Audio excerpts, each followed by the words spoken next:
मुत्तहिदा कौमी मूवमेंट को अपनी इंतखाबी मुहिम के दौरान शिद्दत पसंदों के हमलों का सामना, क्या पार्टी अपनी इंतखाबी मुहिम में कोई तब्दीली करेगी? BBC उर्दू के प्रोग्राम सरबीन में खुशामदीद। हमारे लंदन स्टूडियो से मैं हूँ आलिया नाज़की और मैं हूँ इरम गिलानी। MQM के कारकुनों की हलाकतों पर कराची में कशीदगी बरकरार, पार्टी कहती है इंतखाबात में भरपूर हिस्सा लेंगे। देखिए, हमारा अज़्म तो आज भी यह है कि हम इलेक्शन में हिस्सा लेंगे, हम इलेक्शन का बॉयकॉट नहीं करेंगे। पाकिस्तान में आम इंतखाबात की तैयारियां, लेकिन एक मजहबी बिरादरी ऐसी है जो इस जमहूरी अमल से अलग थलग है। इन मौज़ूआत के अलावा प्रोग्राम में ये भी शामिल है।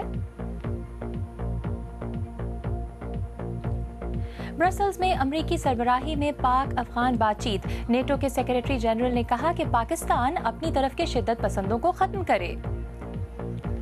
और बांग्लादेश में एक 8 मंजिला इमारत के गिरने से कम 100 अफराद की हलाकत का खदशा।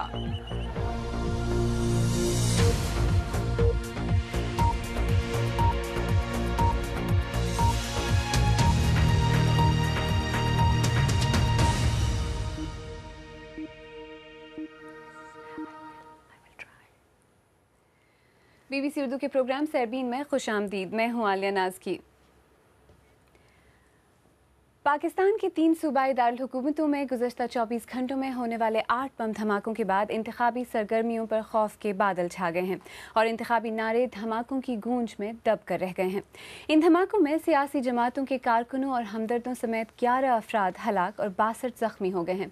कराची में इंतखाबी दफ्तर के करीब बम धमाके के खिलाफ MQM की अपील पर शहर में बुध को कारोबार बंद रहे। मज़ीद तफसील के साथ कराची से सबीना आगा। ये तबाही का मंजर कराची में MQM के इंतखाबी दफ्तर के बाहर का है, जहां होने वाले बम हमले में मुत्तहिदा के 2 अरकान समेत 4 अफराद हलाक हुए। हमले ने मुत्तहिदा को अपने तमाम इंतखाबी दफ्तरों को बंद करने पर भी मजबूर कर दिया। मुत्तहिदा के मुताबिक उनकी जमात तालिबान और दूसरी इंतहा पसंद तंजीमों के निशाने पर है। इरम मंजर इमाम की बेवा हैं, जो मुत्तहिदा कौमी मूवमेंट के सूबाई असेंबली के मुंतखब रुकन थे।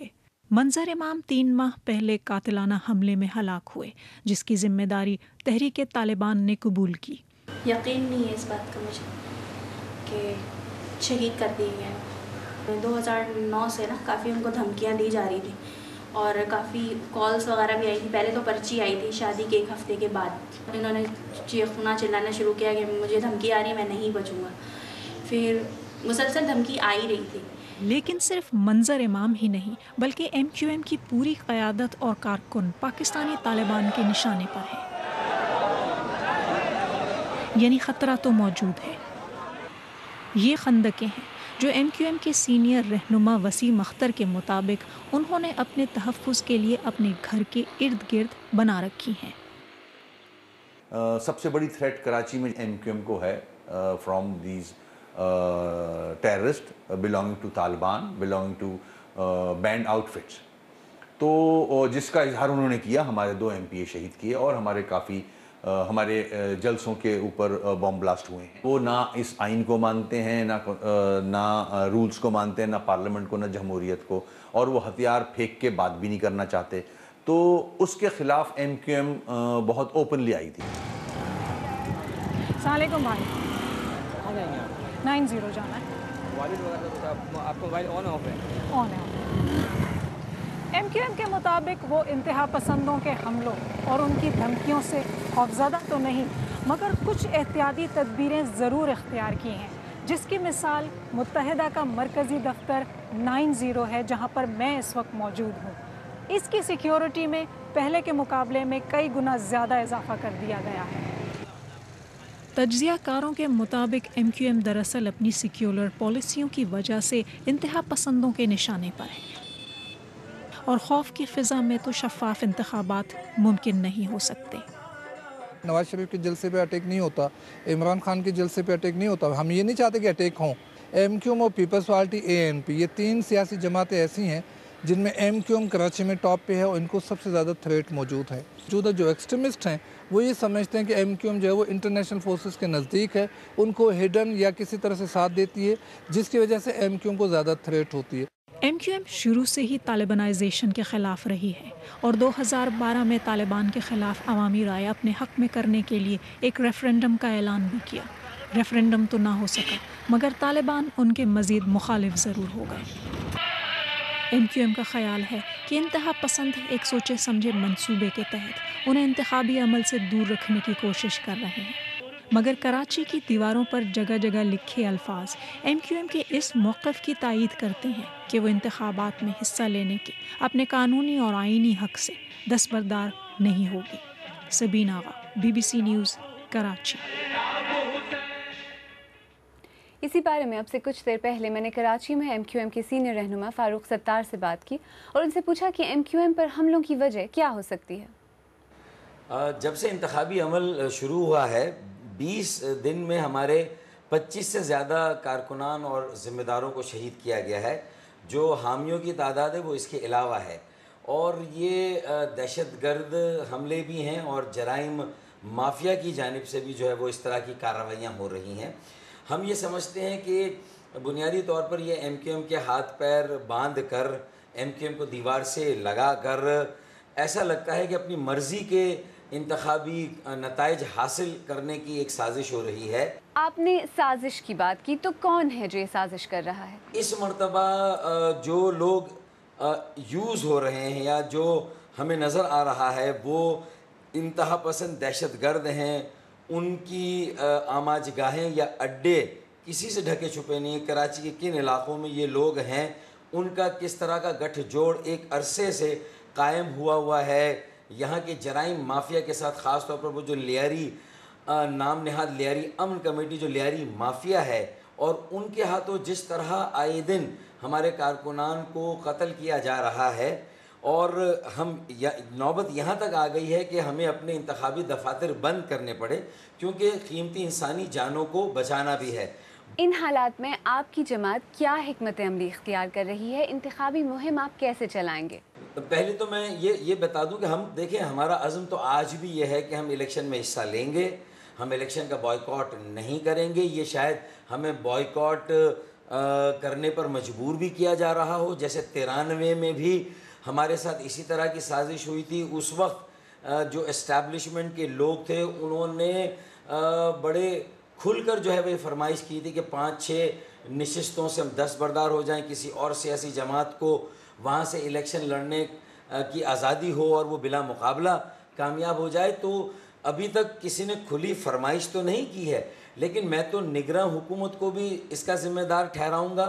मैं इलेक्शन कमीशन और मेरी जी, क्या आपने निगरान हुकूमत से कोई राब्ता किया है कि आपके इंतखाबी उम्मीदवार जो हैं उनको सिक्योरिटी फराहम की जाए? इस हवाले से हमने निगरान हुकूमत से भी राब्ता किया है, और हमारे बार बार के राब्ते और जो SOS कॉल हम दे रहे हैं, जो यहाँ कीमती जानें ज़ाया हो रही हैं, जलसे जुलूस हम कर नहीं सकते हैं, छोटी कॉर्नर मीटिंग एक करना भी मुश्किल हो गया। अब तो इंतखाबी दफातर तक बात आ गई है। मलिक हबीब साहब कल तशरीफ़ लाए थे यहाँ CM हाउस में, उनके साथ मीटिंग हुई, उनको इस सारी सूरत हाल से हमने आगाह किया। डीलिमिटेशन के ज़रिए पहले ही प्री पोल रिगिंग, इंतखाबात से पहले धांधली का एक स्टेज सजाया गया। अब ये जो एक खौफ और दहशत की फिजा, हालिया दिनों में ये भी देखने में आया है कि जो कानून नाफिज करने वाले इदारे हैं वो शहर के मुख्तलिफ इलाकों में ऑपरेशंस कर रहे हैं, गिरफ्तारियां भी हो रही हैं, और बज़ाहिर ये जो ऑपरेशन है ये तमाम ग्रुपों के ख़िलाफ़ होते नज़र आ रहे हैं। तो अमन व अमान की सूरत हाल बेहतर करने की एक कोशिश तो नज़र आ रही है कराची में। बात यह है कि MQM की पॉलिसी तो गुज़िश्ता कई सालों से, जिसको हमने बार बार दोहराया है, ज़ीरो टॉलरेंस। हम बिल्कुल रियायत नहीं देना चाहते जो जराइम पेशा अनासर हैं, जो तशद्दुद में मुलव्वस हैं, जो दहशत गर्दी कर रहे हैं, उनके ख़िलाफ़ बिला इम्तियाज़ कार्रवाई हो, चाहे उनका ताल्लुक़ किसी भी सियासी जमात से हो, कोई ज़बान बोलने वाले हो, किसी मज़हब या फ़िरक़े ज़बान और इलाक़े से हो। ये हमारी बिल्कुल ओपन पॉलिसी, स्टेटेड पॉलिसी, जिसका हमने बार बार जिक्र किया है। अहम सवाल ये, मैं आखिरी बात कर लूँ, बहुत अहम है, ये नहीं है कि इंतखाबात होंगे नहीं होंगे, इंतखाबात होंगे, लेकिन सवाल ये कि क्या साफ शफाफ आज़ादाना मुनसिफाना इंतखाबात ऐसे में होंगे कि जहां हम डिसएडवांटेज पर हैं और दूसरी पार्टियों को हमारे मुकाबले में एडवांटेज है।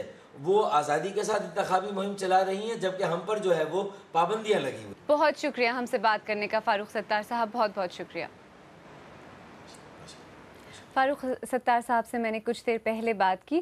کچھ دیر بعد پاکستان کی ایک ایسی برادری کا ذکر بھی کریں گے جس نے 1977 کے بعد سے اب تک کسی الیکشن میں حصہ نہیں لیا، لیکن پہلے دیکھتے ہیں کہ ایم کیو ایم کو درپیش خطرات پر ہمارے ناظرین کیا کہتے ہیں۔ ارم؟ عالیہ، فیس بک پہ جاری اس بحث میں زیادہ تر لوگوں کو تو بے یقینی ہی نظر آتی ہے، اور زیادہ لوگوں نے یہی کہا کہ یہ سب الیکشن ملتوی کرانے کے ہتھ کنڈے ہیں، لیکن محبوب شاہ بھٹ شاہ سے کچھ اور ہی کہہ رہے ہیں۔ سیاسی جماعتیں اگر مل جائیں تو وہ کون سی چیز ہے جس کا مقابلہ نہیں کیا جا سکتا؟ یہ سیاستدانوں کی کمزوری ہے۔ لیکن علی طارق کا بہاولپور سے کہنا یہ ہے کہ یہ سب تو ڈرامہ ہے، صاف شفاف الیکشن سے جان چھڑانے کا، کیونکہ اس بار جعلی ووٹ ڈالنا ممکن جو نہیں، وہ لیڈر ہی کیا جو موت سے ڈر گیا۔ حامد بٹ ملکوال سے لکھتے ہیں کہ بیلٹ اور بلٹ دونوں کا سہارا لیا جا رہا ہے، تو کیا یہ طریقہ لبرل قوتوں کو بھی اپنانا چاہیے؟ یعنی اگلے الیکشنز تک اپنے مسلح گروہ تیار رکھے تاکہ بیلٹ اور بلٹ دونوں کا مقابلہ کیا جا سکے۔ اسی موضوع پر مزید تفصیل آپ ہماری ویب سائٹ پر بھی پڑھ سکتے ہیں، پتہ ہے bbcurdu.com۔ ہماری ویب سائٹ پر اس وقت لاہور کی دیواروں پر ایک فنکار کی طرف سے بنائی گئی تصاویر کی فوٹو گیلری بھی دیکھی جا سکتی ہے، جو اظہار رائے کا بہت ہی انوکھا طریقہ ہے۔ اس کے علاوہ یہاں تازہ ترین خبریں، تجزیے، تبصرے اور ویڈیوز بھی موجود ہیں۔ آپ بی بی سی اردو کا پروگرام سیربین دیکھ رہے ہیں۔ کچھ دیر بعد دیکھیے گا، بنگلہ دیش میں ایک 8 منزلہ عمارت کے گرنے سے کم از کم 100 افراد کی ہلاکت کا خدشہ، کئی افراد اب بھی ملبے تلے دبے ہوئے ہیں۔ جعلی بم ڈیٹیکٹرز عراق سمیت کئی ممالک کو بیچنے والے برطانوی بزنس مین کو سزا سنائی گئی ہے۔